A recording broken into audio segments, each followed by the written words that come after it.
জীবন ঢলিয়া পড়িবে পড়িবে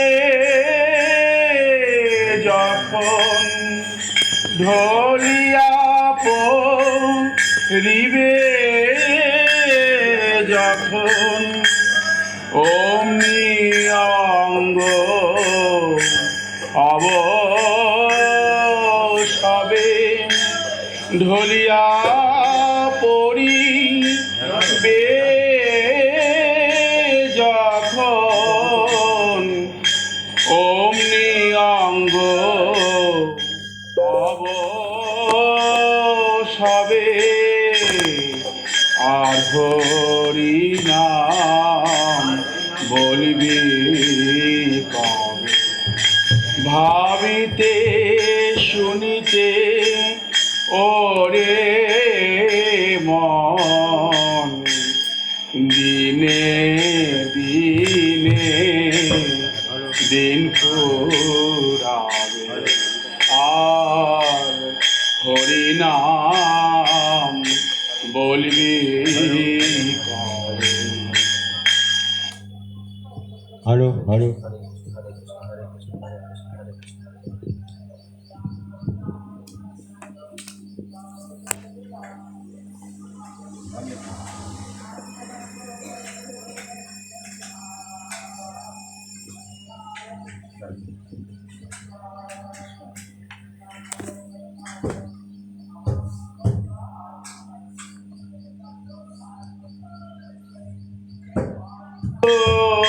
নয়ন যাতে করো দিক দর্শন প্রবল হইলে সে কাল পবন প্রবল হইলে সে কাল পবন অমনি জ্বালাবাতি নিভে যাবে প্রবল হইলে সে কাল পবন অমনি জ্বালা বাকি নিভে যাবে আর হরি নাম বলবি কবে ভাবিতে শুনিতে ওরে মন আর হরি নাম বলবি কবে দিনে দিনে দিন ফুরাবে দিনে দিনে দিন ফুরাবে আর হরি নাম বলবি কবে পদ্ম পত্রের বাড়ি যেমন তেমনি তো জীবের জীবন পদ্মপত্রের বাড়ি জীবন তেমনি তো জীবের জীবন ঢলিয়া পড়িবে দেহ যখন ঢলিয়া পড়িবে দেহ যখন অমনি অঙ্গ অবসবে ঢলিয়া পড়িবে এ দেহ যখন অমনি অঙ্গ অবসবে আর হরি নাম বলবি কবে ভাবিতে শুনিতে ওরে মন হরি নাম বলবি কবে? যদি বলো বন্ধু জনে, যদি বলো বন্ধু জনে, না শুনবে সেই নিদানে।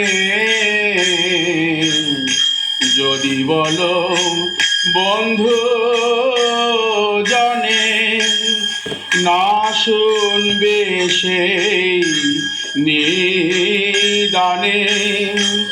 শুনতে পাবি পাবিনে জীবন, শুনতে পাবি পাবিনে অমনি কর্ণ বধির হবে। শুনতে পাবি নে পাবিনে অমনি কর্ণ বধির হবে। আর হরি নাম বলবি কবে? ভাবিতে শুনিতে ওরে মন, ভাবিতে শুনিতে ওরে মন, দিনে দিনে দিন ফুরায়। ভাবিতে শুনিতে ওরে মন, আর হরি নাম বলবি কবে? দিনে দিনে দিন ফুরাবে, দিনে দিনে দিন ফুরাবে, আর হরি নাম বলবি কবে? धीरे धीरे दिल थोड़ा है और हरि नाम बोलबे कर। दिल तो चले जा रहे हैं, उड़ रहे हैं, उड़ रहे हैं, दिल ऐसे पीछे जा रहे हैं और हरि नाम तो बोला नहीं, यही कह रहे, हरि नाम तो बोला नहीं। बस ये देह तो एक दिन यही पतन हो जाएगा देह का। बहुत जल्दी वो समय आता है जीवन में, खाते पीते सब दिन वो बीत जाएंगे और वो समय आ पहुंचेगा। देर नहीं है उसमें आने में, कब आ जाए, किस घड़ी आ जाए पता नहीं। ये देह, ये जो देह में जो दो बाती जल रही हैं आंखों में, दीपक हैं दो, तो इनमें तेल तो थोड़ा ही है। तेल खत्म होते ही ये बुझ जाएंगे, जीवन ज्योति बुझ जाएगी। और उस समय क्या होता है, कान भी बहरे हो जाते हैं। कोई हरिनाम बोलेगा तो वो भी नहीं सुनता है। तो इसलिए कहते हैं हे मन, हरि का भजन करो, हरि का भजन करो। जय जय श्री राधे।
कृष्ण चैतन्य प्रभु नित्यानंद हरे कृष्ण हरे राम श्री राधे गोविंद हरे कृष्ण हरे राम श्री राधे गोविंद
वासुदेव जय हरिदास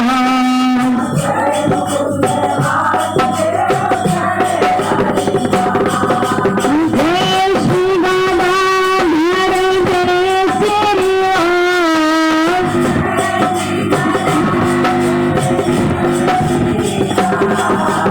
जय मुकुंद वासुदेव जय हरिदास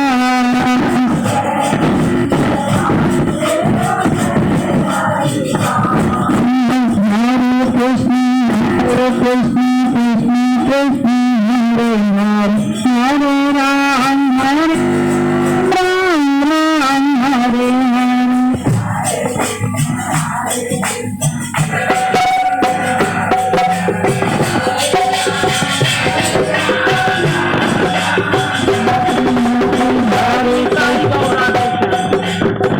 भजनिताई गौर राधे श्याम। भजन पाई गौर राधे श्याम जप हरे कृष्ण हरे राम भजन पाई गौर राधे श्याम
भजेंगे निताई गौर, भज निताई गौर राधे श्याम, तो क्या मिलेंगे?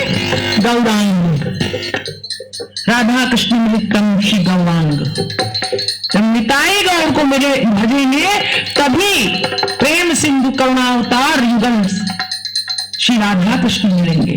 तो भज निताई गौर राधे श्याम और जप हरे कृष्णा हरे राम। और जब राधा कृष्ण मिल जाएंगे तो क्या करेंगे? फिर जाप जप जप क्या करो? महामंत्र हरे कृष्णा हरे राम, यानी तब हमें वो दिव्य धाम की प्राप्ति हो जाएगी। हरे कृष्णा हरे राम। इसलिए भजनिताई गौर राधे श्याम, जप हरे कृष्णा भजनिताई गौर राधे श्याम, जप हरे कृष्णा हरे राम।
भजो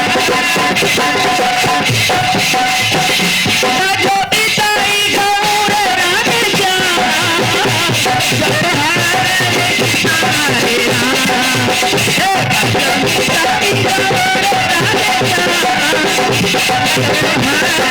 श्याम, जप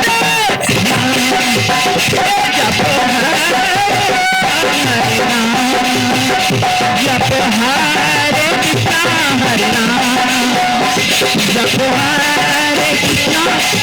राम, जप हरे कृष्ण हरे राम, जप हरे कृष्ण हरे राम, जप हरे कृष्ण हरे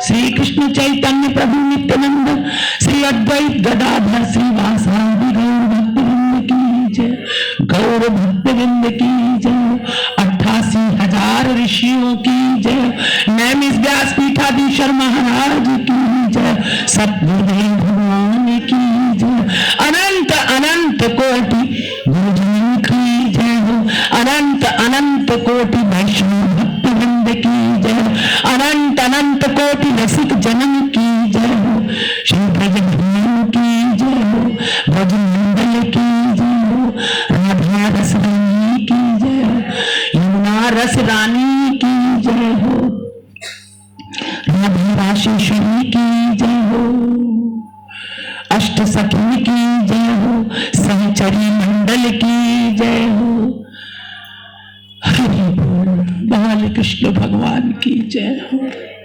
राधा कुंड कृष्ण कुंड की जय हो, गोपेश्वर महादेव की जय हो, हरे कृष्ण। मेरे गोपाल दया करो प्रभु, सभी व्यक्त अव्यक्त, सभी संत रसिक महात्मा सभी अपना अपना आसन ग्रहण करें। हरे कृष्ण हरे कृष्ण। व्यक्त अव्यक्त सभी को प्रणाम, सभी चरणों में वंदन। यहाँ बैठे हुए सभी भक्तगणों को हमारा मस्तक झुका करके सभी के चरणों में वंदन। श्री गिरिराज धरण की जय हो, जय हो प्रभु। आज के आनंद की जय हो, हरिनाम संकीर्तन की जय हो। निताई गौर हरि बोल। हे गोविंद दया करो प्रभु, दया करो।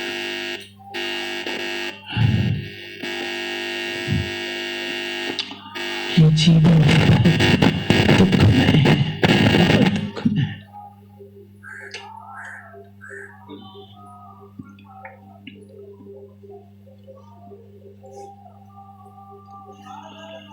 क्या भजन करें, क्या करें, क्या प्रभु को स्मरण करें। बहुत चित्त विक्षिप्त रहता है। ये इतना शरीर ही इतना पापी है, इससे होने वाली जितनी क्रियाएं हैं सब अपराध, सब अपराध, इसके सिवा कुछ नहीं है। इतने जीव जंतु, कितना कितना कष्ट। हम सब इतने स्वार्थी हैं, हम सब जो कुछ मनुष्य जो कुछ भी कर रहा है सब अपराध, सब अपराध। आज इतना चित्त दुखी है हमारा। देखो कितनी घर में सफाई करो, कितना क्या करो, ऐसे जीव जंतु चुहिया बेचारी ऐसे मरती हैं। इनका दर्द कैसे देखें। हम तो प्रभु से कहते प्रभु हम तो इस लायक भी नहीं है, काम कर रहे हैं, करते करते मर जाती हैं, इतनी छोटी छोटी।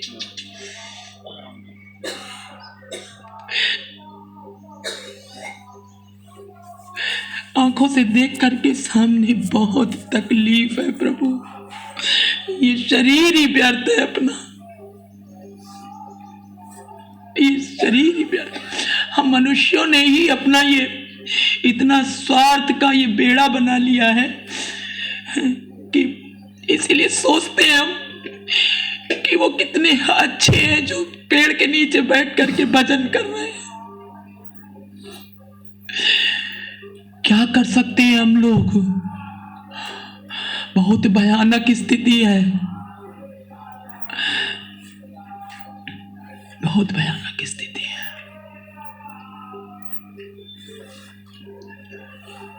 इतने जीव जंतु पशु पक्षी, देखो हम लोगों ने अपने मकान बना बना के सारे पेड़ पौधे काट डाले। सारे पक्षी सब कितने चहकते थे। हम आए थे जब इतनी बड़ी बगिया बनी थी, कितने सुंदर मोर बोलते थे, सब पलायन कर गए। हम लोग इतने स्वार्थी हैं। ये छोटे छोटे जीव जंतु ऐसे मर रहे हैं सब, और हम लोग अपना पेट भर रहे हैं, खूब बढ़िया जीवन जी रहे हैं और कहते हैं हम तो बहुत भजन करते हैं। आज बहुत ग्लानि है, बहुत ग्लानि है आशा, बहुत दुख है। इतनी छोटी सी चुईया ने मुख पा दिया।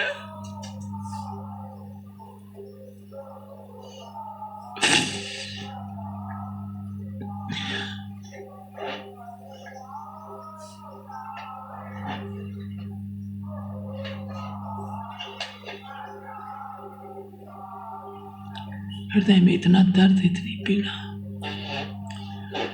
सब अपने ही कारण, तो अपनी ही खाद्य सामग्री, अपना ही सब कुछ उनको बेचारी खाने के लिए आती है, वो चुनने के लिए आती। पूछो कांति तो थी, छोटी सी चुईया मर गई। एक तो उसमें मरी हुई पड़ी, वो दराजे बनवा ली, मॉड्यूलर किचन बनवा लो, बंद कर दो सब। अब वो जब दराज खोली जाती है, अब पता चलता नहीं है, और उसमें पीछे वो चैनल में बैठी रहती है, और जो धक्का मारो उसी से वो चली जाती है। सब मांगते हैं अपने मन का मॉडलर बनवा लो, ये कर लो, वो कर लो। हमने खुद ही बनवा लिया बेटा। अब हम क्या जानते थे कि इसमें ये कष्ट होगा? तब ये देखते थे कि ये बढ़ रहे हैं चूहे, तो उनकी वजह से वो सब बंद करा दिया कि चलो अब ये शांति हो जाएगी। वो इस तरह मर रहे हैं।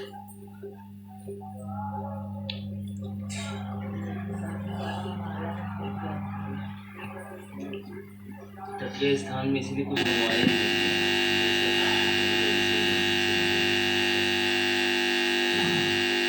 तो अगर देखा जाए तो मूल में ही हम लोग बड़े स्वार्थी हैं। इतना अपराध, इतनी छोटी सी चीज है, और कर रहे हैं भजन 4:30 बजे से उठ के, और नाम जब चल रहा है और कर्म होता जा रहा है, और ये सब दिखता जा रहा है। क्या करें?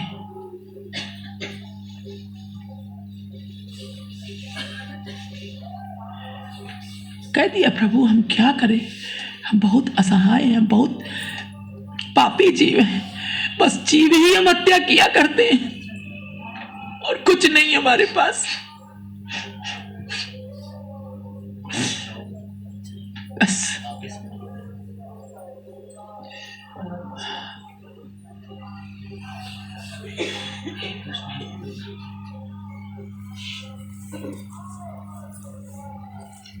जीवों के दुख से इतना कष्ट होता है।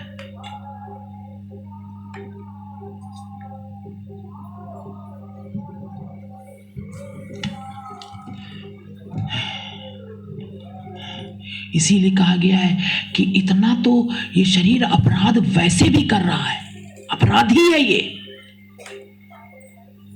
हर एक कुछ तो, उसके बाद भी एक ऐसा नशा, माया का नशा इस पर चढ़ा रहता है, अहम का नशा चढ़ा रहता है इसके ऊपर। हरी मैं तो बड़ा बड़ा अच्छा हूं। भगवान ने विवेक, क्या विवेक नहीं है ये राक्षस बना है, ये जो अपने स्वार्थ के लिए जी रहे हैं हम सब।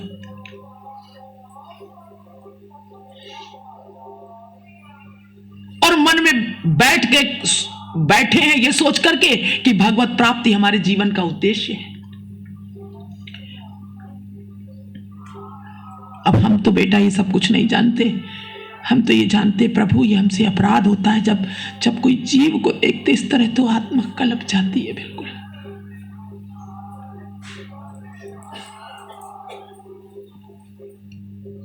क्या करें?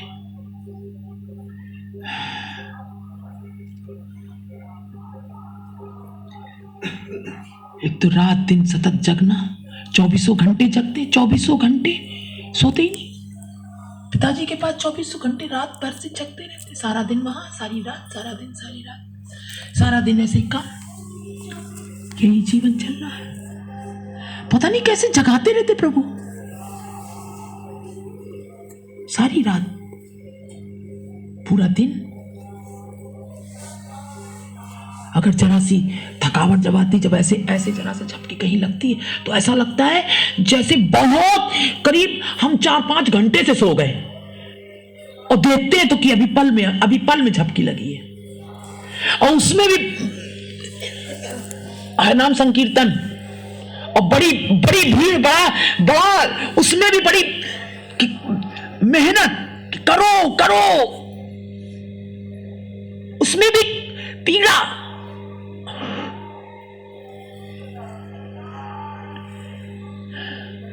ये क्या है पता नहीं,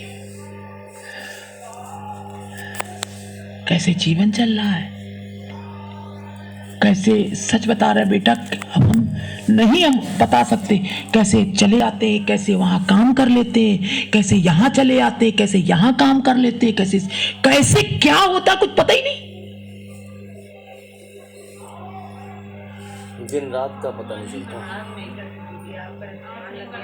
चल रहा है, और उसमें कुछ चलता रहता है, तब तो बहुत शांति रहती है। चलो ठीक है, कर्म से हमें भगवान ने कुछ ऐसा कर दिया है, शून्य कर दिया दिमाग, ये कर्म तो करते रहते भगवान भजन। लेकिन जब कोई ऐसी स्थिति आ जाती है सामने, तब बहुत कष्ट होता है, बहुत पीड़ा होती है। प्रभु, न भजन हो रहा है, न कुछ कर पा रहे हैं, और ऊपर से ये जीव हत्या, और वो भी अपने सुख के लिए। सही बात है।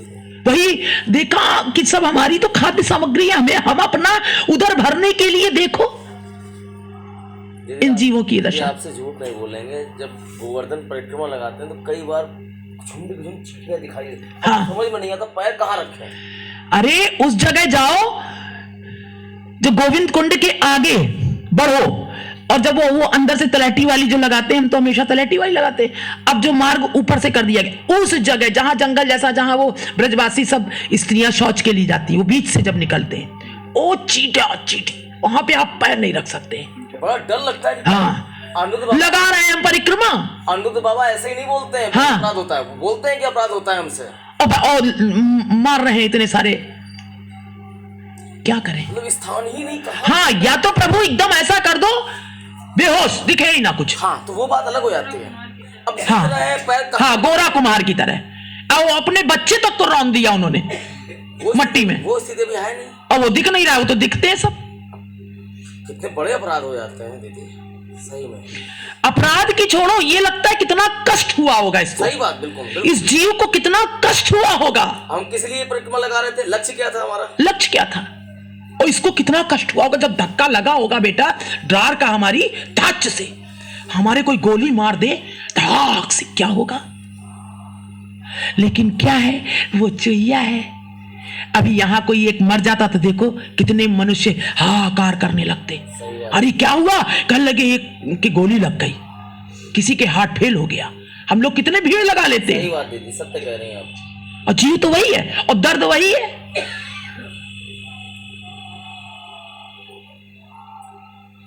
क्या किया जाए, उन्हीं के हाथ में है सब, बस संभालेंगे, यही कर सकते हैं। प्रभु आप ही कृपा करो, आप संभालोगे तो अपराधों से ही बचेंगे। कहाँ चल रही थी चर्चा, कुछ है ध्यान? भूमिका चल रही थी।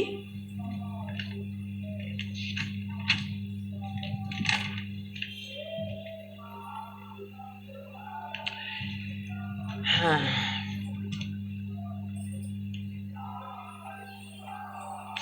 कह रहे थे कि जिस मधुर भक्ति पथ पर व्यास आदि मुनिगण भ्रांत हो गए हैं, भ्रमित हो गए हैं, जिसमें पहले पृथ्वी तल पर किसी की भी बुद्धि ने प्रवेश नहीं किया, विपिन बिहारी भैया ने ये उसमें डाला हुआ है, उस पन्ने को डाल दिया है कि उतना ही पढ़ लो। देखा है आपने, अपने चैनल में डाला, अपने नाम पर डाला है उसमें। हम तो मोबाइल बहुत चलाते ही नहीं बिल्कुल, लेकिन जब कुछ विशेष चीज होती है अपने आप हमारा उस पर टिक हो जाती है, टाइम ही नहीं रहता इतना। जय हो प्रभु। हम तो बड़े मूर्ख है, हमको पता ही नहीं, तो हमने पढ़ा था बच्चा। हाँ भैया, बहुत पार्लर में हमने उसको 20 बार काम करते गए, बाबा की प्रेम मूर्ति के दर्शन। हाँ, हमने उसको देखा, वो काम कर रहे थे तो शीशे के काउंटर के सामने रख दिया, वो सुनते जा रहे थे और वो काम हम करते जा रहे थे। वो आनंद हमने देखा उसमें। आज उनका आज ही तो है भैया, उसी दिन था जिस दिन आपने फूल चढ़ाए थे ना। हाँ, उसी दिन उनका फुलेरा द्विज कब होती है? आज है भैया, उसी दिन अभिषेक हुआ है। अभिषेक हुआ है और आज भी कुछ है। हाँ, आज विवाह का राधा कृष्ण जी का वहाँ मंदिर बन गया। अरे ये इनका श्री राधाचरण दास जी, इनका है फुलेरा द्विज। आज दिया है, 19 तारीख है, आज 19 है ना? हाँ, 2026 19 तारीख। और उस दिन जिस दिन भैया बता रहे उस दिन भी था कुछ। हाँ, तो जिससे सुखदेव की अवगत न थे और जिसे कृपा में श्री कृष्ण भगवान ने अपने भक्तों को भी नहीं बताया। विपिन भैया आपने देखा है 15 तारीख से सुना था इसको? नहीं, इनको कह रहे हैं नवीन। अरे हमको शब्दों का फेर हो जाता है, आप क्या सुनेंगे, आप तो सुना रहे हैं। नवीन भैया को कह रहे हैं 15 तारीख से ध्यान से सुन लीजिएगा, पिछला निकाल करके। जिससे सुखदेव की अवगत न थे और जिसे कृपा में श्री कृष्ण भगवान ने अपने भक्तों को भी नहीं बताया। देखो ये विनम्रता कैसी है। हमने कहा मुख से धोखे से विपिन भैया निकल गया, तो विपिन भैया ने क्या कहा? सुनते हैं दीदी, ये बहुत गहरी बात हम आप लोग को रोक करके बता रहे हैं। ये आचरण देखिए, क्या कहा? सुनते हैं दीदी। सही बात है। ये नहीं कहा हमें तो पहले से सब पता है चरित्र, हम तो आपको सुना रहे हैं। जय हो जय हो जय हो जय हो जय हो। हम लोग क्या कहेंगे?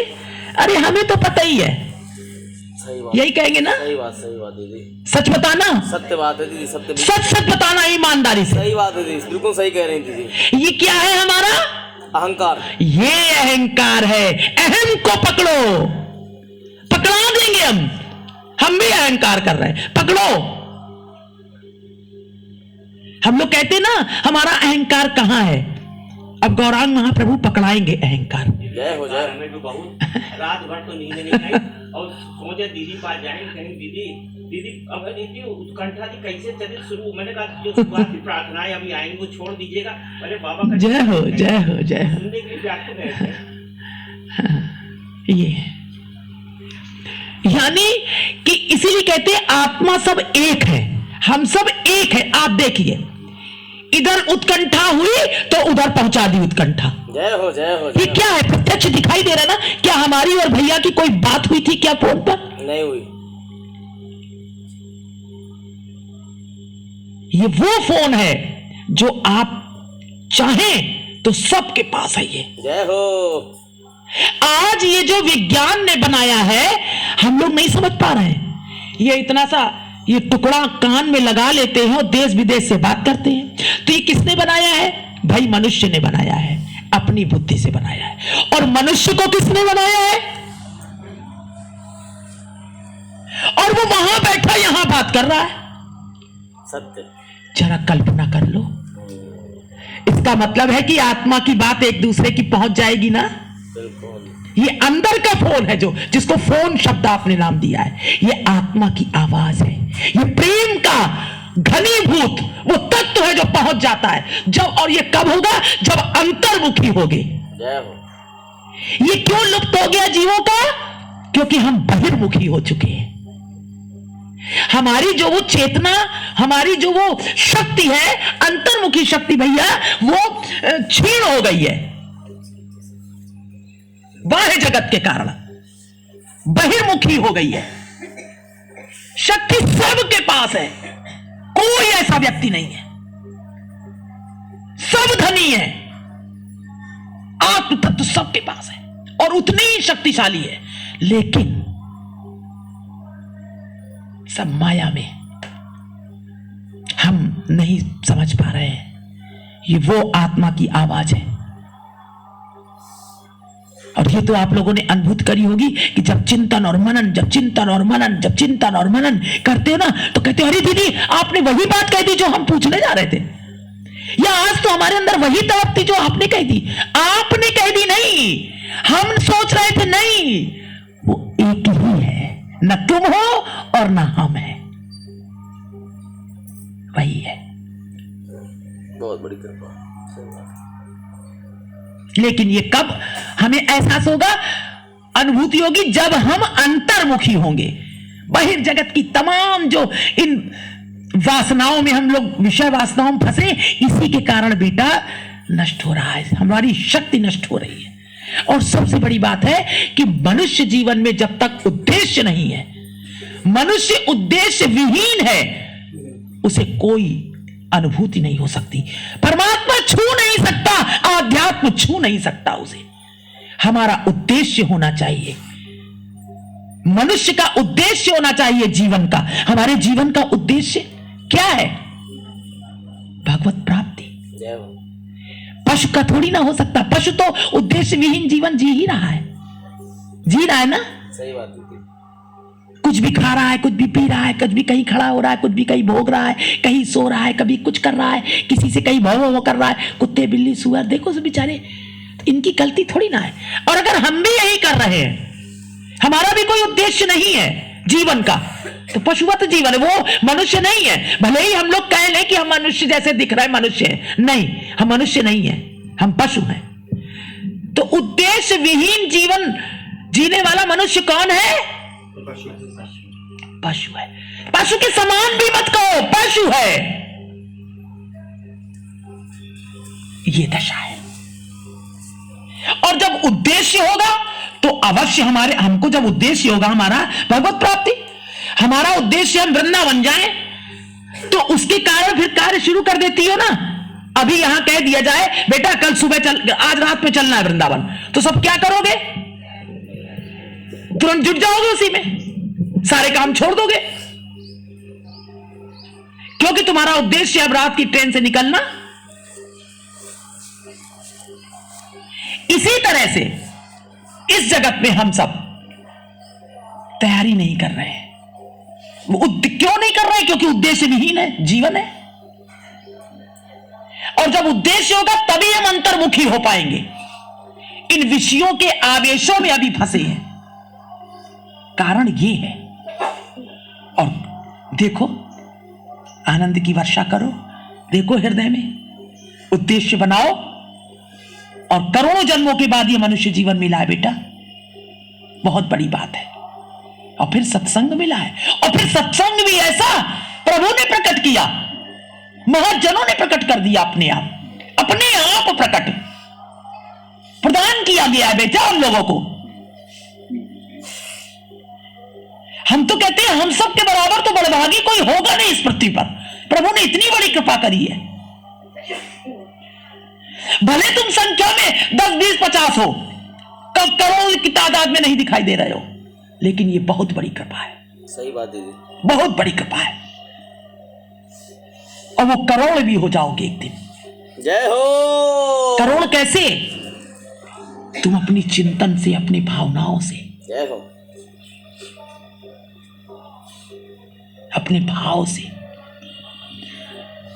जहां भी तुम खड़े होगे, एक एक भक्त एक एक ब्रजधाम बसा देगा। जय हो, जय हो, जय हो, जय हो, जय हो। पृथ्वी पर ऐसा वो लोक प्रकट हो सकता है। ऐसी स्थिति है। कह रहे श्री चरणदास बाबा जी महाशय गौर भक्तों में चूड़ामणि थे। वे अपने अनुगत शिष्यों को अपनी शक्ति दान कर भक्ति बल से बलि कर गए। अपने अनुगत समझ गए ना, उन शिष्यों को किस बल से बलि कर गए? भक्ति बल से बलि कर गए। कह रहे हैं इसलिए वे भी गौर भक्त चूड़ामणि हो गए। बोलो गोविंद भगवान की। इसीलिए वो सारे भक्त, देखो अभी हम यही कह रहे थे, यही क्या बात है, एक एक सब वही हो गया, एक एक हो गया, भक्त हो गया, बलि हो जाता है। कह रहे हैं 5 वर्ष पहले जब मुझे दूसरी बार श्री वृंदावन धाम में वास करने का सौभाग्य हुआ, तब केसी घाट पर सिद्ध चरणदास बाबा जी महाशय की वयोज्येष्ठा वैमात्रेय भगिनी परम वैष्णवी माधवी दासी से मेरा परिचय हुआ। उन्हीं के मुख से बाबा जी महाशय की अद्भुत बाल्य लीला कथा श्रवण कर उनके प्रति मेरा मन पहले आकृष्ट हुआ। हम लोग प्राय सगोष्ठी उनके पास बैठकर उनकी पुण्य लीला कथा सुनकर आत्मशोधन किया करते थे। उसी समय मेरे मन में वासना जागी कि बाबा जी महाशय की लीला कथा धारावाहिक रूप में यदि कोई लिपिबद्ध कर दे तो जगत का बड़ा उपकार हो। ये जो चर्चा चल रही है इसको कोई लिपिबद्ध कर दे, यानी लिख दे, जो सदा के लिए जीवों को प्राप्त हो जाए, बद्ध जीवों को। बड़े बाबा ने प्रचार तो बहुत किया, अपना प्रकाश नहीं किया। डर के मारे 25 बरस हो गए, लेकिन उनकी लीला प्रकाशित नहीं। लीला प्रकाशित। आप जो है, आप हमारे आचार्य वर्ग के हैं, तो वहां से आपने प्रेरणा करी कि लिखो चरित। तब हम लोग ये जो सखी माती वो ये जो बता रहे हैं इनको, और ये जो ये भगनी बता रहे बड़े बाबा की बहन ये थी भगिनी, जिनसे चर्चा होती थी। तब से मेरे मन में ये चिंता बराबर बनी रहती। मैं ये भली भांति जानता था कि मुझसे यह कार्य नहीं हो सकता, क्योंकि बाबा जी महाशय को हमारे प्राकृत चक्षुओं के अंतराल में वास करते बहुत दिन हो गए और मैं उनके जीवन चरित्र से बिल्कुल परिचित नहीं था।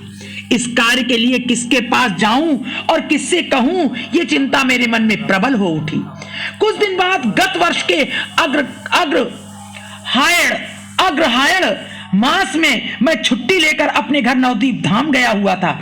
उस समय सौभाग्य क्रम से बाबा जी महाशय की परम कृपा पात्री उनके श्री श्री राधा रमण के बगीचे के मठ की अधिकारिणी श्री धाम नवदीप वासिनी गुरु सेवा परायण गौरांग गत प्राण, देखो उनका परिचय कैसे दिया जा रहा है, ये उनकी सब गुण थे उनके। क्या कह रहे हैं? उस समय सौभाग्य क्रम से बाबा जी महाशय की परम कृपा पात्री उनके श्री श्री राधा रमण के बगीचे के मठ की अधिकारिणी, उनका जो मठ था उसकी अधिकारिणी सर्वेश्वरी श्री धाम नवदीप वासिनी, और श्री धाम नवदीप में ही वो रहती थी, गुरु सेवा परायण, गुरु सेवा आश्रित, जो सेवा बता दी गुरु ने, जो शब्द कह दिया, जो वचन कह दिया, और गौरांग गत प्राण, गौरांग गत प्राण परम भक्तिमती श्री ललिता दासी से मेरा परिचय हुआ। और ललिता दासी की, ललिता जी की जय हो। अधिकारी कभी नहीं समझा। एक जन आए, बोले यहाँ पे वो गए, पहले शौचालय गए, वो शौच कर रहे, तो कोई बाहर से खड़काता है कि सफाई का समय हो गया है, जल्दी निकलो। तो जब वो निकल के आते हैं तो देखते कोई झाड़ू लेकर के और शौचालय साफ करने अंदर गया। और बाद में जब वो जाकर पूछ रहे कौन यहाँ पर है, महंत, तो बोले यही तो महंत है सामने, वो झाड़ू लेके, जो झाड़ू लेके साफ कर रहे हैं, सेवा के लिए। वो महंत बड़ी पदवी नहीं, वो नहीं चाहिए, सेवा के लिए। खुद गुरु, खुद लोग आते हैं तो कहते हैं भाई यहाँ पे वो गुरु कौन है आपके हैं? अब वो सफाई कर रहे हैं तो अब कोई समझ ही नहीं पा रहा है, का यही तो है। ऐसी धन्यता, ये आचरण को ये मत समझना कि हम ये सुन रहे हैं केवल, ये देखो क्या हमारे अंदर ऐसी स्थिति है। निज आचरण करे सिखाइया। वो सिखा रहे निज आचरण करके। हम सब तो जरा सी कोई शिक्षा मिल जाए, जरा सा कोई ज्ञान मिल जाए, हैं, तो हम लोग सबसे पहले तो ऊपर सिंहासन पे बैठ जाएंगे और फिर हमें नमस्कार प्रणाम करे कोई, हमें अच्छा कहे कोई। अब हम सर्वगुण संपन्न हो गए, हमारे चित्त में ऐसा आता है, हम सबके अंदर हम लोग ऐसे हैं। लेकिन दीन भाव जिसको कहा महाप्रभु चैतन्य ने, तृणादपि सुनीचेन, ये है। देखा, बाबा जी महाशय के उपयुक्त शिष्य, देखिए देर भले हो जाए, लेकिन ये क्यों हम लोग इनको श्रवण कर रहे हैं? एक एक आचरण को दर्शन करते जाए, है ना? वहीं रुक जाओ, उस जगह रुको और दर्शन करो, अंदर पियो उस आचरण को, फिर चिंतन करो, अनुभव करो, देखो कैसा। और अगर तुम्हारे साथ ऐसा हो, तुम क्या कैसे हैं हम? ये कोई मत सोचना कि कोई चरित्र सुन रहे हैं और सुन के हाथ झाड़ के चल देना है। जो अनुभव करेगा बाद में वही आस्वादन करेगा ना। बाबा जी महाशय के उपयुक्त शिष्य और उनके विशेष कृपा पात्र, तभी तो भगवान ने कहा कि यही ईश चर्चा है। ईश्वर, अब ये स्वभाव कैसे आ रहा है? वहां ईश्वर ही कार्य कर रहा है। आपको लग रहा है हम किसी महाजन की हम चर्चा कर रहे हैं, किसी की, ये ईश चर्चा है। अभी पहले कहा ना कि श्रीमद् भागवत में भी कहा है कि भागवत चर्चा और महाजनों की चर्चा, संतों की चर्चा, ये ईश चर्चा ही है। तभी सुखदेव जी ने कहा, राजा परीक्षित ने कहा था, अभी कल का पिछला याद है ना, कि जब श्रीमद् भागवत कहा, उन्होंने कहा कि देखिए इसमें जब महाजनों की चर्चा हो, संतों की, साधुओं की, और जो भगवान के चरणों का पादार विंद मकरंद रसपान कर रहे हो, उनकी चर्चा हमें सुनाइए, तो ये वही इस चर्चा है। कह रहे उपयुक्त शिष्य और उनके विशेष कृपापात्र, संकीर्तन निपुण, परम प्रेमिक भक्त प्रवर रामदास बाबा जी महाशय भी उस समय वहां उपस्थित थे। कथा प्रसंग में चरणदास बाबा जी महाशय की चर्चा होने लगी। तब मैंने अपना मनोभाव प्रकट किया। उन लोगों ने बड़े आग्रह के साथ मेरा प्रस्ताव स्वीकार किया। बाबा जी महाशय के अनुगत उनके संगी साथी, जिन्होंने अपने नेत्रों से उनकी पुण्य लीला देखी है, अब भी वर्तमान हैं। ललिता दासी ने मुझसे आग्रह किया कि उनसे अपनी भाषा में बाबा जी महाशय की लीला कथा लिख भेजने का अनुरोध करूं, और कहा उन कथाओं का संग्रह हो जाने पर बाबा जी महाशय की पुण्य लीला चरित्रमाला को ग्रथित करने का संपूर्ण भार आपके ऊपर रहा। मैंने वैष्णव आदेश समादर पूर्वक शिरोधार्य किया। हृदय में आशा जागी कि श्री गौरांग प्रभु मेरा मनोवांछा पूर्ण करेंगे, और मैंने मन ही मन उनके चरण कमलों में कोटिशः प्रणाम किया। इसी बीच अपने कार्य के उपलक्ष्य में मुझे अजमेर जाना पड़ा। वहां जाकर सांसारिक विषयों में तल्लीन हो गया। परमार्थ विषय की चिंता करने का अवसर न रहा। अशांत रूप से दिन बिता रहा था।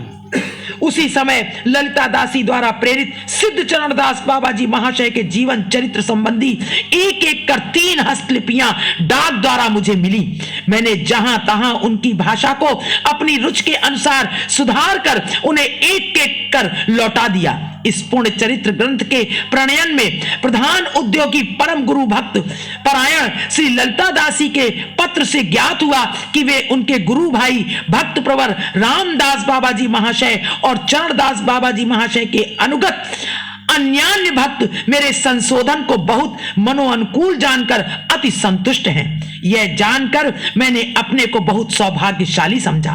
इस ग्रंथ के पाठ से भक्त और अभक्त, बहिरंग और अंतरंग सभी उपकृत होंगे। अभक्त भक्त होंगे और बहिरंग अंतरंग होंगे। अभी जो हम बहिरंग और अंतरंग की बात कर रहे थे कि हम सब बहिरंग हैं, तो कह रहे हैं कि क्या होगा इस ग्रंथ को, अभक्त क्या हो जाएंगे, भक्त हो जाएंगे, और बहिरंग जो है वो अंतरंग हो जाएंगे।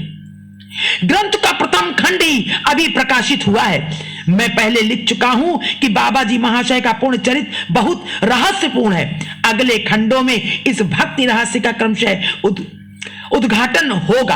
अभी तक वो रहस्य उनके अपने अनुगत भक्तों में ही सीमित रहा है। अब परम दयालु निताई चांद के आदेश से सर्वसाधारण में इसका प्रचार होगा।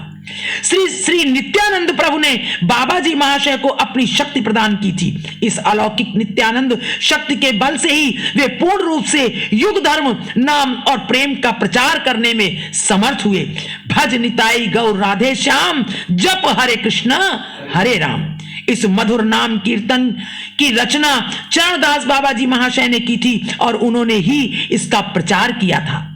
उनके अनुगत शिष्यगण इसका उन्मत्त भाव से कीर्तन करते करते कीर्तन आनंद में किस प्रकार डूब जाते हैं, इसे जिन्होंने एक बार देखा है वे ही जान सकते हैं। इस कीर्तन गीत में नित्यानंद शक्ति पूर्ण रूप से निहित है और यह नाम मंत्र भजन शक्ति देने वाला है। बाबा जी महाशय ने बहुत से पदों की रचना की है। वे कीर्तन के साथ ही साथ पदों की रचना करते जाते थे। यह शक्ति साधारण पदकर्ताओं में देखने में नहीं आती। नित्यानंद की कृपा से उन्हें यह असाधारण शक्ति प्राप्त थी। उनके पदों का पाठ करने से ऐसा लगता है कि जैसे वे प्राचीन महाजनों की रचनाएं हैं। एक और बात कहकर इस भूमिका को समाप्त करूंगा। श्री श्री गौरांग महाप्रभु सर्व अवतार सार और युग धर्म प्रचारक, सब अवतार सार और युग धर्म प्रचारक हैं। मृदंग करताल के साथ मधुर हरिनाम कीर्तन के प्रवर्तक हैं। अन्नगत प्राण, अल्पायु, दुर्बल, कलहित जीवों का एकमात्र अवलंब मंगलमय श्रीमन महाप्रभु प्रचारित वह हरिनाम कीर्तन जीवों के दुर्भाग्य से लुप्त प्राय हो जा रहा था। उसी समय सिद्ध चरणदास बाबा जी महाशय निताई चांद की कृपा शक्ति से उस युगोचित हरिनाम संकीर्तन का फिर से प्रचार कर स्वयं वैष्णव धर्म याजन कर और उसका प्रचार कर जगतवासियों को शिक्षा प्रदान कर गए हैं। उनकी पुण्य चरित सुधा का पान कर संसार ताप दग्ध नर नारी देव दुर्लभ प्रेम धन के धनी होकर परम शांति लाभ करें, यही भगवत चरणों में मेरी आंतरिक प्रार्थना है। बोलो गोविंद भगवान की। ये उन्होंने कहा अंत में कि जो महाप्रभु चैतन्य के समय, महाप्रभु चैतन्य जब अवतार लेकर जो उन्होंने प्रवाहित करी भक्ति, तो उस वो धीरे धीरे प्राय लुप्त हो रही थी समय के फेर से। तो अब उनके बाद श्री श्री राधा रमण चरणदास जी बाबा इन्होंने आकर के फिर से प्रचार किया महाप्रभु चैतन्य का, उनकी भक्ति का, उनके प्रेम का।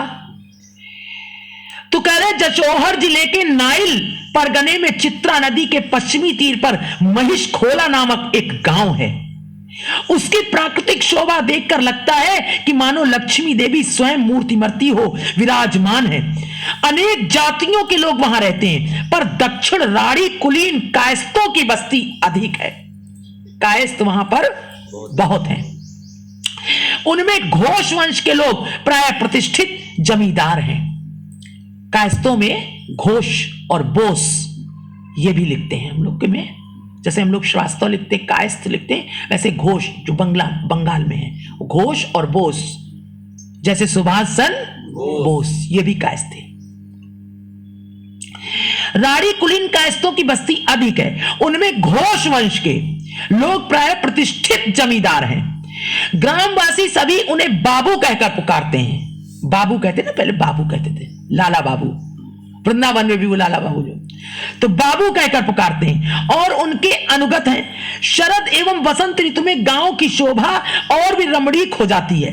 नदी के किनारे की संपूर्ण भूमि धान के खेतों से लहलहाने लगती है। उस समय की प्राकृतिक शोभा देख चित्रवती सहज ही किसी अनिवर्चनीय अपराकृत राज्य में प्रवेश कर जाती है, जहां कोई वर्णन नहीं किया जा सकता। ऐसा लगता है जैसे कोई दिव्य धाम जैसा है, ऐसा वहां पर कह रहे, इतना सुंदर वातावरण है। इसी गांव में श्रीयुत मोहन चंद्र घोष महाशय रहते थे। मोहन चंद्र घोष उस समय की प्रथा के अनुसार कुलीन व्यक्ति कई कई विवाह करते थे। कुलीन व्यक्ति कई कई विवाह करते थे। क्यों?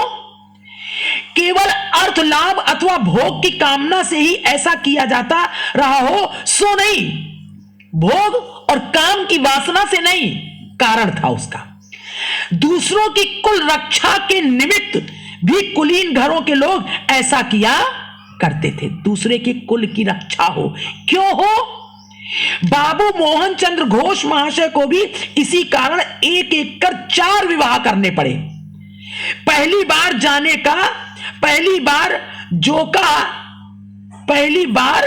जोका ग्राम निवासी पदम चरण राय महाशय की कन्या से, दूसरी बार वन ग्राम निवासी श्रीयुत रामत नुनाग चौधरी महाशय की कन्या श्रीमती कनक सुंदरी दासी से, और तीसरी बार घोड़ा खाली निवासी श्रीयुत गौरचंद सरकार महाशय की कन्या श्रीमती मुक्ता सुंदरी दासी से, और चौथी बार बजीपुर की एक कन्या से। मोहन चंद्र घोष महाशय की प्रथम पत्नी से कोई संतान नहीं हुई। दूसरी पत्नी कनक सुंदरी से 4 पुत्र और 1 कन्या। तीसरी मुक्ता सुंदरी से मोक्षदा सुंदरी नाम की 1 कन्या, और चौथी से कुंज बिहारी नाम के 1 पुत्र का जन्म हुआ। घोष महाशय की द्वितीय पत्नी कनक सुंदरी स्वभाव से देवी थी। क्रोध उन्हें छूकर भी नहीं गया था। सदा घूंघट काढ़े रहती और अत्यंत मृदु शब्दों में बातचीत करती। अंतिम समय तक कभी उनके मुख से ऊंचे स्वर में कोई बोल नहीं सुनाई दिया। बराबर वाली स्त्रियों से भी वे मुख उठाकर बात नहीं करती थी। जो अपने वयस की हैं, मुंह उठाकर नहीं बात करती थी, घूंघट काढ़े रहती थी, जैसे इस युग की थी ही नहीं। ऐसा लगता है इस युग की थी ही नहीं। स्वामी में उनकी अचल भक्ति थी, पति में। उनसे कुछ कहना होता तो उनके सामने हाथ जोड़कर निवेदन करती थी। दीन दुखियों के लिए सदैव उनका हाथ खुला रहता। भिखारी के आते ही जो कुछ भी हाथ पड़ जाता उसे देकर अपने को कृतार्थ मानती थी। पड़ोसी बालक बालिकाएं तो जैसे उनके प्राण थे। पड़ोसी बालक बालिकाएं अपने बच्चे की तरह। खाने पीने के उत्तम पदार्थ उन्हें बुला बुला कर खिलाती थी। ये साहिर है, आओ बेटा खा लो, आओ बच्चों खा लो। उन्हीं से सदा आलाप करती और उन्हीं से हमेशा बातचीत करती थी, उन्हीं बच्चों से। 18 वर्ष की अवस्था में कनक सुंदरी देवी के पुत्र हुआ। उसके अन्नप्राशन संस्कार में घोष महाशय ने यथेष्ट धन व्यय किया। पुत्र का नाम रखा लाल चांद। 4 वर्ष पीछे दूसरा पुत्र हुआ, उसका नाम विपिन बिहारी रखा। बोलो गोविंद भगवान की जय हो। फिर 3 वर्ष पश्चात बंगाब्द 1260 चैत्र मास की 19वीं तारीख संक्रांति शुक्ला त्रयोदशी शुभ बृहस्पतिवार के दिन उषा काल में तृतीय पुत्र का जन्म हुआ। घोष परिवार ने परम आनंद के साथ पुत्र का जातक संस्कार मनाया। चैत्र की 28वीं तारीख बुधवार संध्या 4:30 बजे आकाश में एक छोटा सा मेघ दिखाई दिया बुधवार को, और तारीख क्या थी? 28 तारीख को। कह रहे देखते देखते उसने बड़ा आकार धारण कर लिया। आकाश में छोटा सा मेघ दिखाई दिया और फिर बहुत बड़ा वो फैल गया। चारों ओर अंधकार छा गया। दिन रात का निर्णय करना कठिन हो गया। भयानक वृष्टि आरंभ हो गई। बहुत से वृक्ष गिर पड़े। सूतिका ग्रह के ऊपर सुपारी का एक पेड़ था। सूतिका ग्रह माने जिसको आप लोग एक प्रसूति कह रहे हैं, लेकिन स्त्रियां उसको क्या कहती हैं? सोवर, है ना, अपभ्रंश भाषा है ये अपने व्यावहारिक भाषा में। ग्रह के ऊपर सुपारी का एक पेड़ था, उसी सूतिका ग्रह के ऊपर। अकस्मात उसके ऊपर बिजली गिरी और वो भस्म हो गया, वो वृक्ष भस्म हो गया। आश्चर्य की बात है कि वृक्ष के नीचे के सूतिका ग्रह अथवा उसके आसपास के किसी वृक्ष या जीव की कोई हानि नहीं हुई।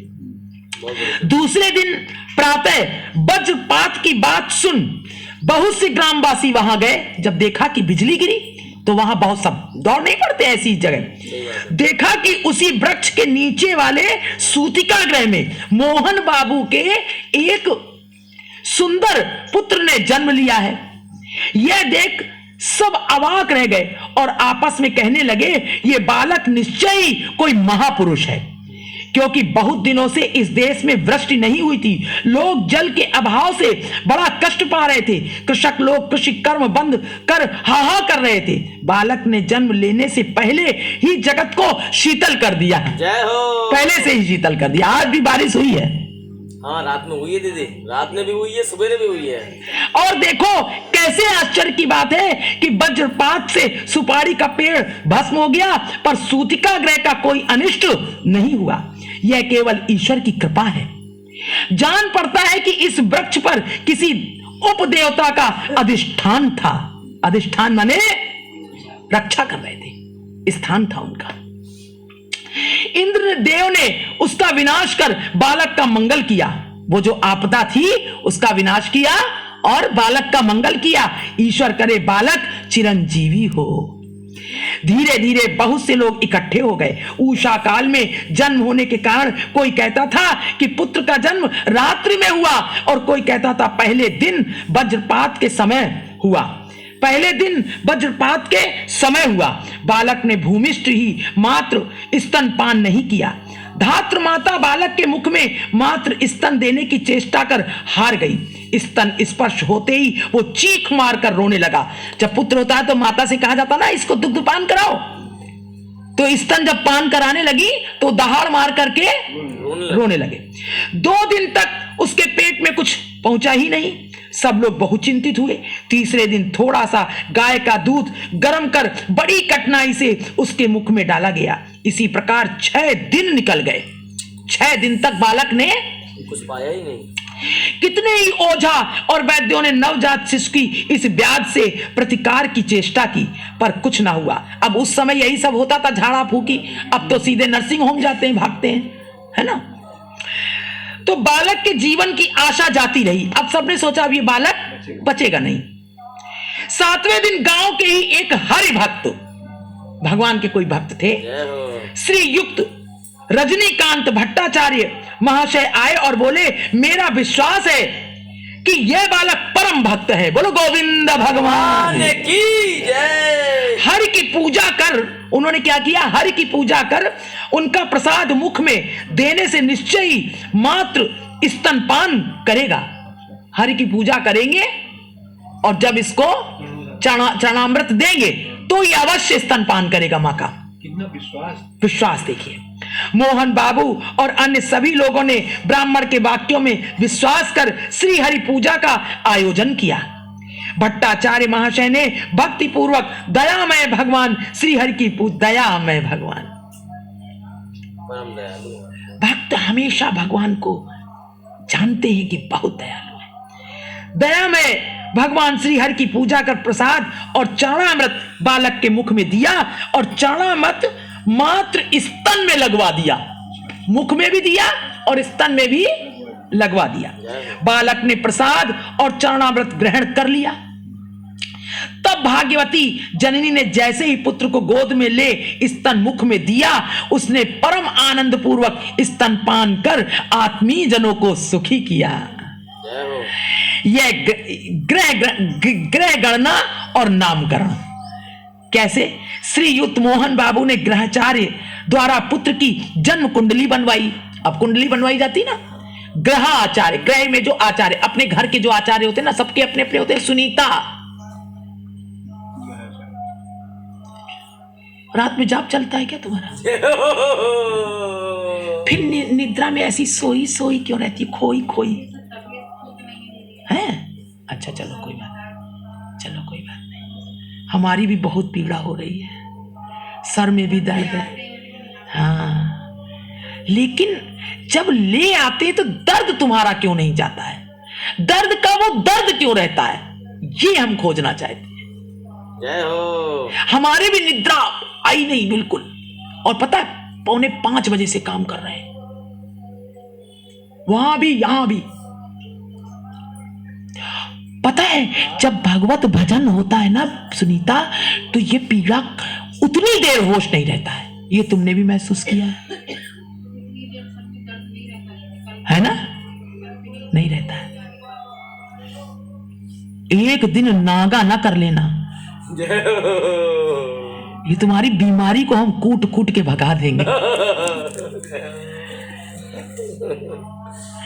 श्रीयुत मोहन बाबू ने ग्रहाचार्य, पता है नहीं हम क्या भगाएंगे बेटा, क्या करें, जब देखते हैं ना चेहरों पर, वैसे तो नजर जाती नहीं है, ऐसा लगता है ऐसे आंखें फाड़ के देख रहे हो, ऐसे करके देख रहे हो,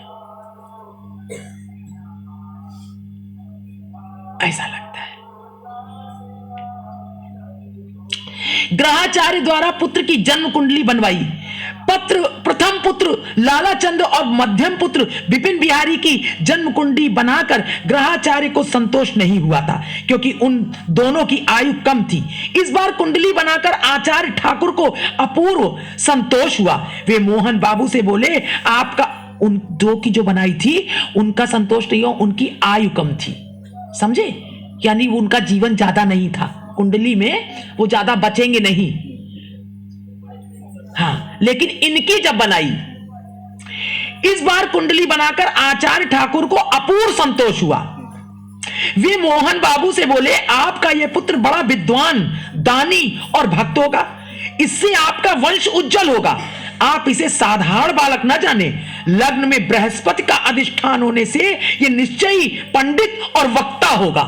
जय हो। वक्ता बोलने वाला, यानी लोगों को भगवत उपदेशक होगा और बहुत भगवान का भक्त होगा।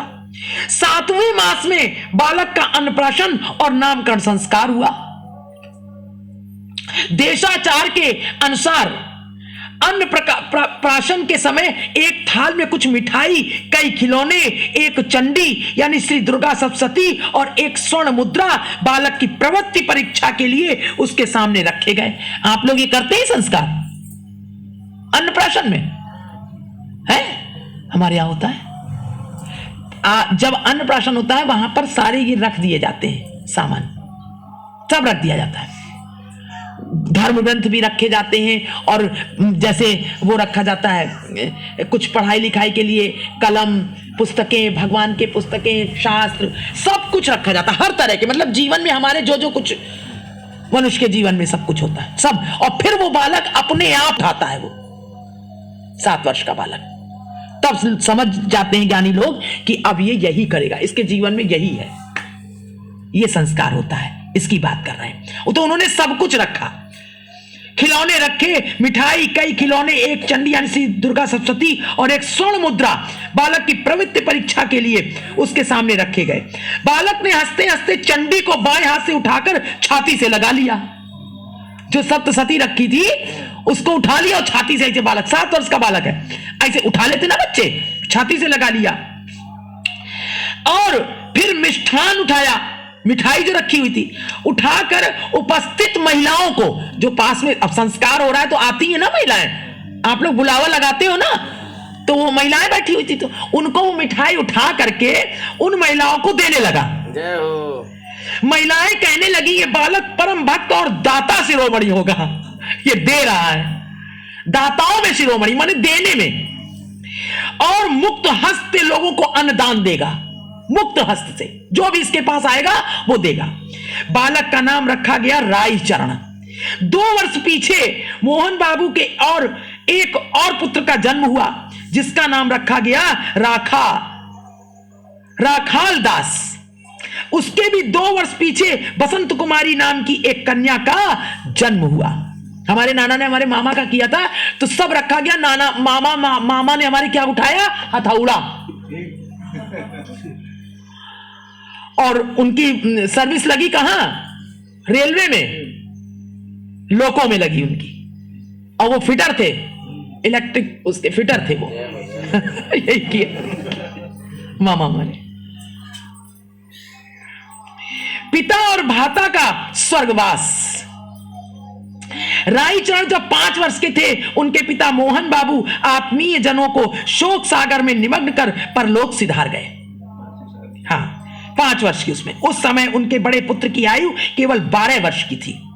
यथा समय पितृदेव की अंत्येष्टि क्रिया संपन्न हुई। बाबू मोहन चंद्र घोष महाशय के एक कनिष्ठ सहोदर भ्राता ईश्वर चंद्र घोष थे, छोटे भाई। वे तथा अन्य कुटुंबी पितृ पुत्रहीन बालकों के अभिभावक होकर उनका पालन पोषण करने लगे, चाचा इत्यादि। अब वही होगा ना पिता। बालक राईचरण के पितृ वियोग के 2 वर्ष पीछे उनके मध्यम भ्राता विपिन बिहारी का 10 वर्ष की अवस्था में और उसके 2 वर्ष के भीतर ही उनके सबसे बड़े भाई लाल चांद का 16 वर्ष की अवस्था में और सबसे छोटे भाई राखाल दास का 7 वर्ष की अवस्था में देहावसान हो गया। सब चले गए। जी को पता थी कि वो कुंडली सबकी बनाई थी ना, उन्हें पता था ये सब चले जाएंगे।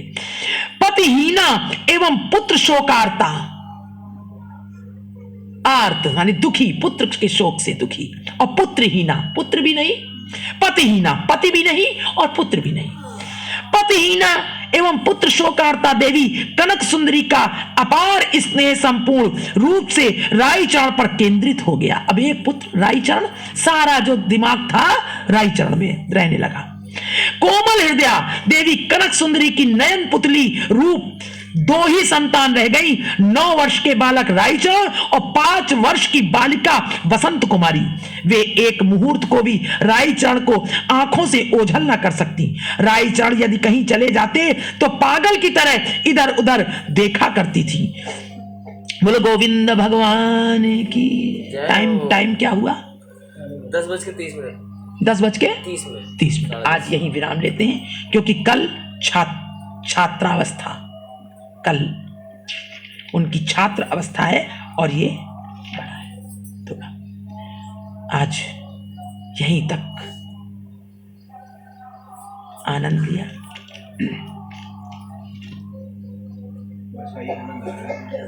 सची माता जो है कहीं चले हाँ, तो ऐसे उठवा कर वही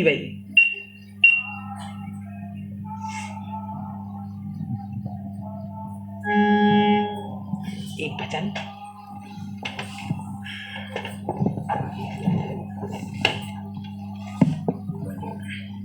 हिल गया, बड़ी बीमारी है इसकी भैया, देखिए।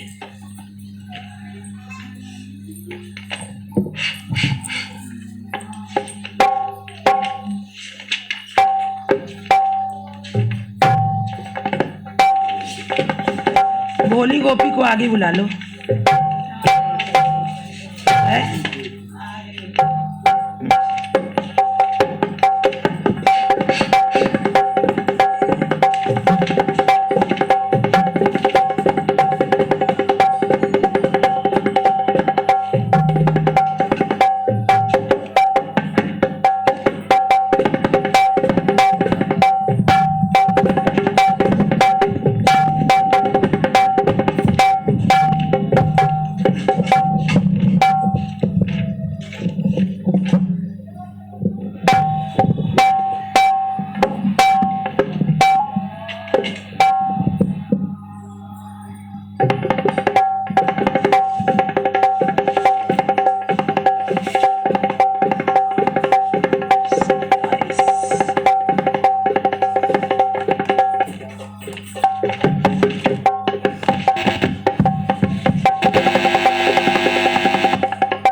कछु कहे कोई कछु कहे गिरधर से मन लागा मोरा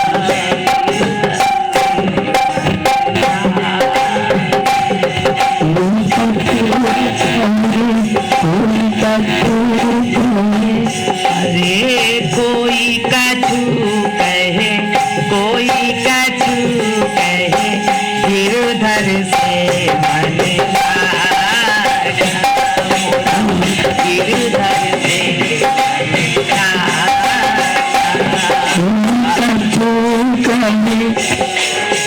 कोई कछु कहे कोई कछु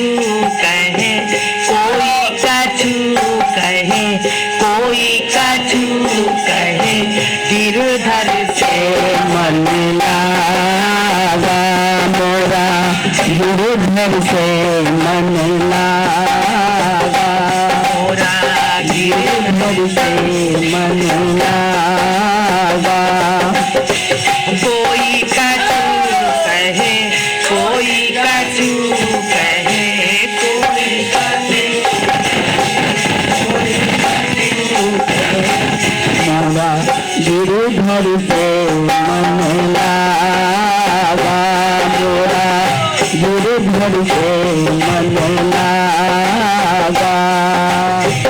कोई कछु कहे, कोई कछु कहे, कोई कछु कहे, कछु कहे, गिरधर से मन लागा, मोरा गिरधर से मन लागा, गिरधर से मन लागा। कोई कछु कहे, कोई कछु कहे, कोई कछु कहे, कोई कछु कहे, गिरधर से मन लागा, मोरा गिरधर से मन लागा, मोरा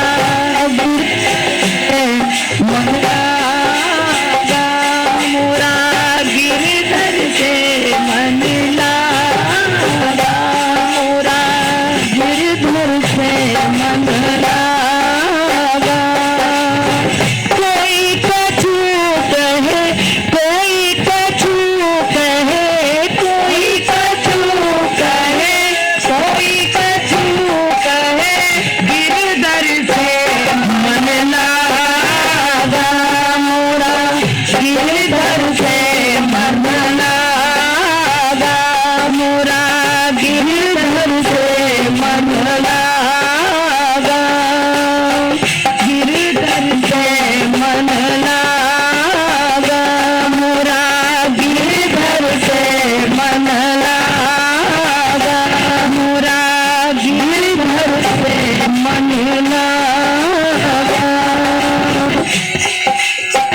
गिरधर से मन लागा, मोरा गिरधर से मन लागा।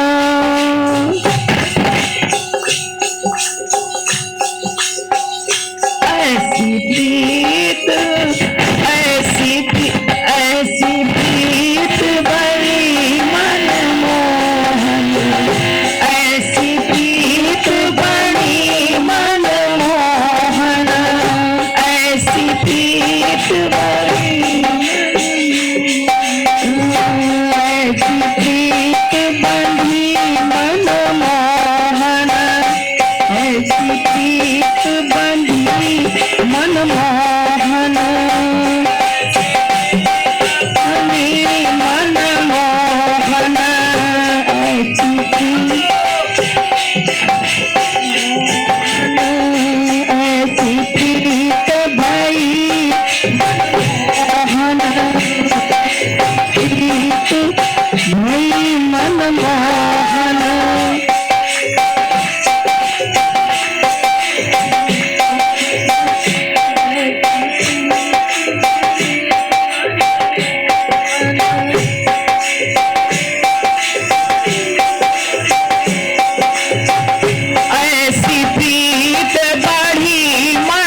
से मन लागा, हाँ गिरधर से मन लागा, गिरधर से मन लागा। कोई कछु कहे, कोई कछु कहे, कोई कछु कहे, कोई कछु कहे, मन लागा मोरा गिरधर से मन लागा,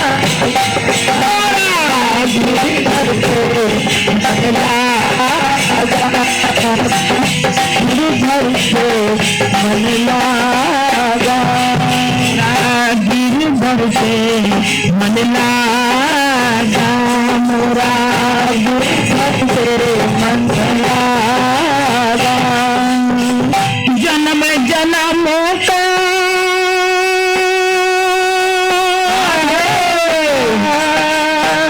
जन्म जन्म का सोया मनुआ, जन्म जन्म का सोया मनुआ, जन्म जन्म का सोया मनुआ, जन्म जन्म का सोया मनुआ, सोया मनुआ, सोया मनुआ, सोया मनुआ, सोया मनुआ, सोया मनुआ, सोया मनुआ, सोया मनुआ, सोया मनुआ, जन्म जन्म का सोया मनुआ, जन्म जन्म का सोया मनुआ, सब सोया मनुआ, जन्म जन्म का सोया मनुआ। सतगुरु शब्द सुन जागा, सतगुरु शब्द सुन जागा, सतगुरु शब्द सुन जागा, सतगुरु शब्द सुन जागा, मन लगा मन लगा, मन लगा, मन लगा, मन लगा,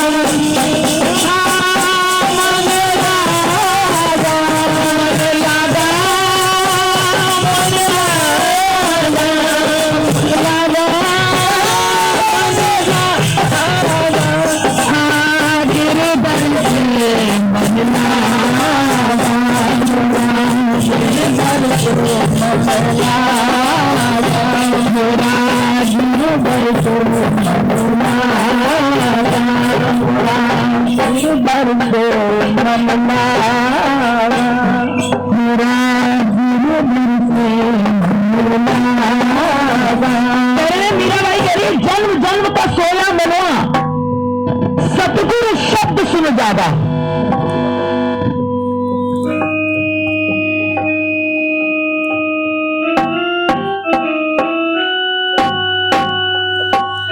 जन्म जन्म का सोया मनुआ, जन्म जन्म का सोया मनुआ, जन्म जन्म का सोया मनुआ, जन्म जन्म का सोया मनुआ। सतगुरु शब्द सुन जागा, सतगुरु शब्द सुन जागा, मन लगा, मन लगा, मन लगा, मन लगा, गिरधर से मन लगा, गिरधर से मन लगा, गिरधर से मन लगा, गिरधर से मन लगा। मात पिता भाई भतीजा, मात पिता कुटुंब कबीला, मात पिता कुटुंब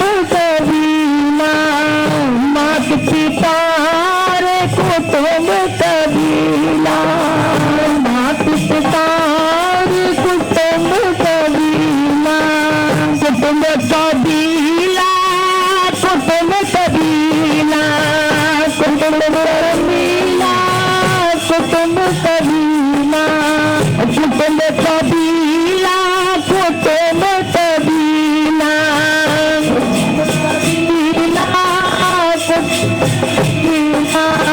मात पिता रे कुटुंब कबीला, मात पिता रे कुटुंब कबीला, टूट गया जो दादा,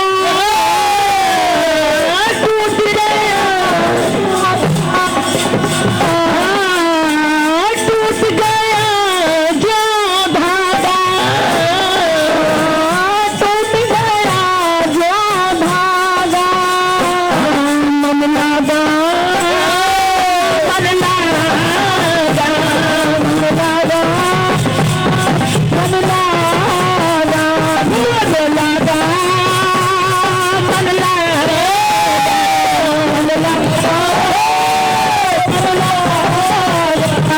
मन लागा, मन लागा, मन लागा,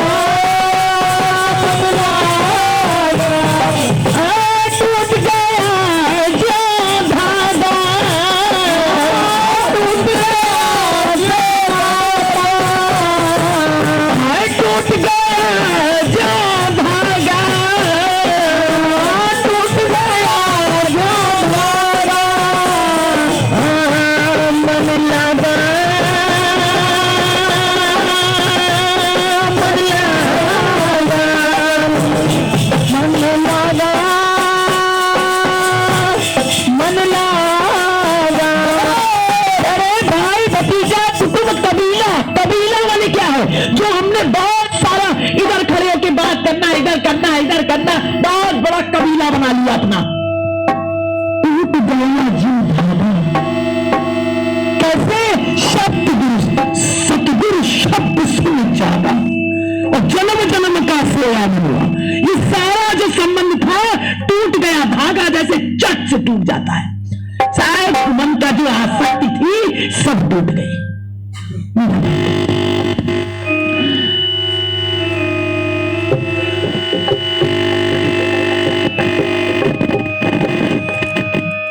आगे क्या कह रही है? मीरा के प्रभु गिरधर नागर, मीरा के प्रभु गिरधर नागर, मीरा के प्रभु गिरधर नागर,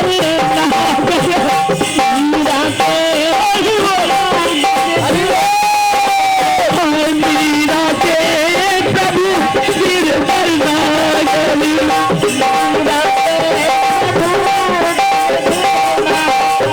राधा के प्रभु गिरधर नागर,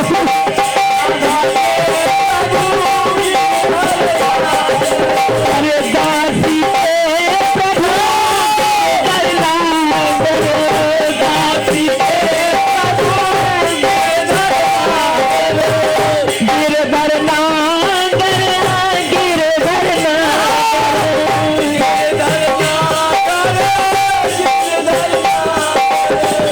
गिरधर नागर, गिरधर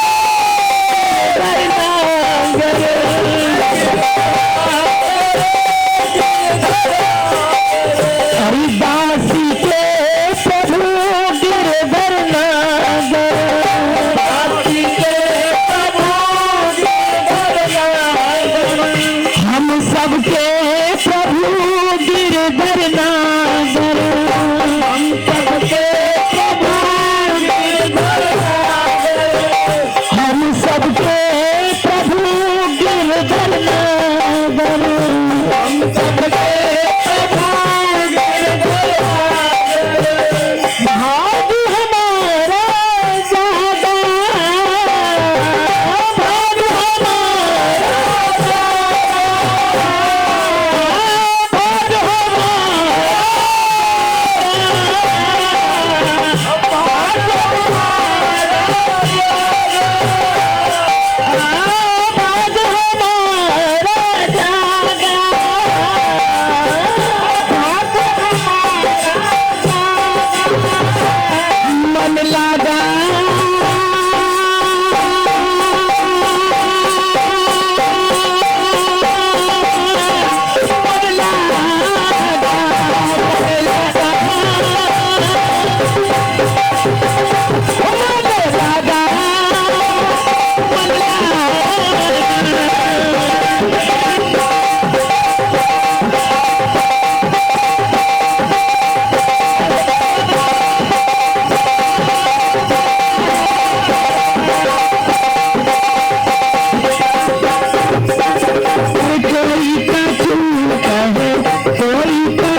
से मन लागा मोरा गिरधर से मन लागा मोरा गिरधर से मन लागा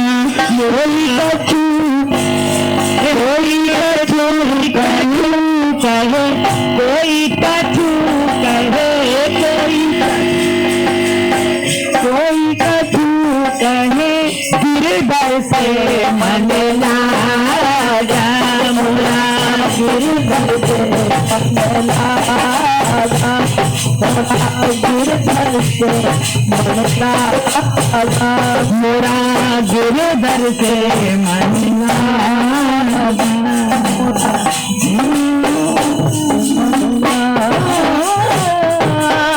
जन्म जन्म का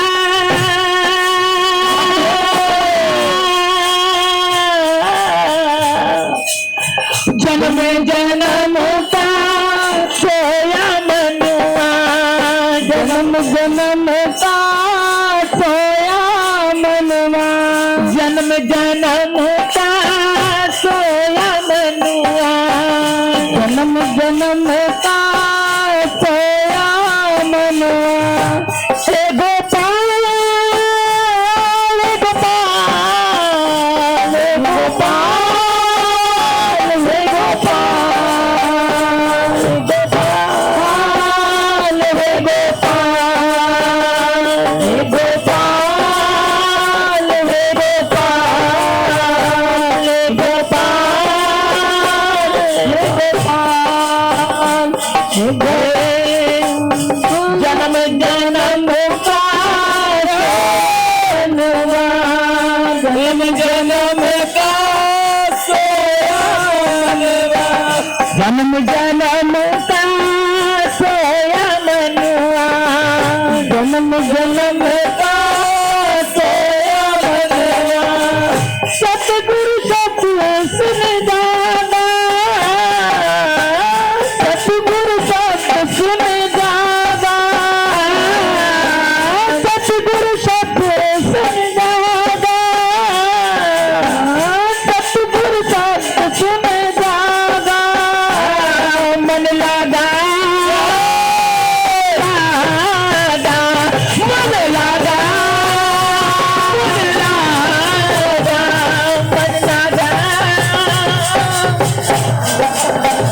मन लगा मन लगा हे गोपाल हे गोपाल हे गोपाल हे गोपाल मन लगा मन लगा मन लगा मन लगा मन लगा मन लगा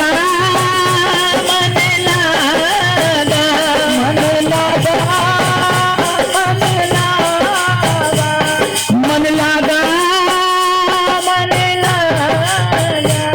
मन लगा मन लगा मन लगा गिरधर से मन लगा मोरा गिरधर से मन लगा मोरा गिरधर से मन लगा मोरा गिरधर से मन लगा ऋषि वृंदावन बिहारी लाल की जय आज के आनंद की जय हरिनाम संकीर्तन की जय वृंदावन धाम की जय हो। श्री गुरुदेव महाराज की मुगल सरकार की श्यामा श्याम की श्री राधारमण लाल की श्री गिरिराज धरण की जय जय श्री राम जय जय श्री जय जय श्री ताई गौर हरि